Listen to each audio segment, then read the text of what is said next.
$310 million. That's how much the Kamala Harris campaign reports bringing in July. That includes money raised when Joe Biden was the candidate, but the Harris campaign says nearly two-thirds of the money was raised after Biden bowed out of his race for re-election on July 21st and Harris took over. 94% of its donations were under $200, according to the campaign. This election's not over. So yes, it's wonderful to see that kind of money come in, because and a lot of it's grassroots donors, people who have never given before. So people are engaged, but the base on the other side is engaged too. Our base wasn't as energized as they are now, but we got to roll up our sleeves and have a lot of work to do. Nobody can think this election's over. The Harris campaign has leaned into raising funds through a series of Zoom calls with specific demographic groups, including black women and white dudes.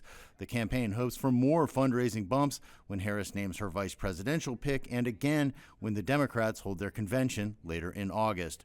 Meantime, the Donald Trump campaign says it brought in far less, $138 million in July, a period that saw Trump pick J.D. Vance as his nominee for vice president, survive an assassination attempt, and formally accept the Republican nomination at his party's convention.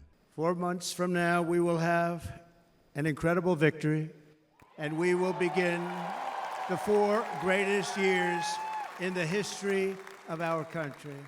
But after months of strong fundraising, the Trump campaign goes into August with $327 million in total cash on hand, more closely matched with Harris's $377 million.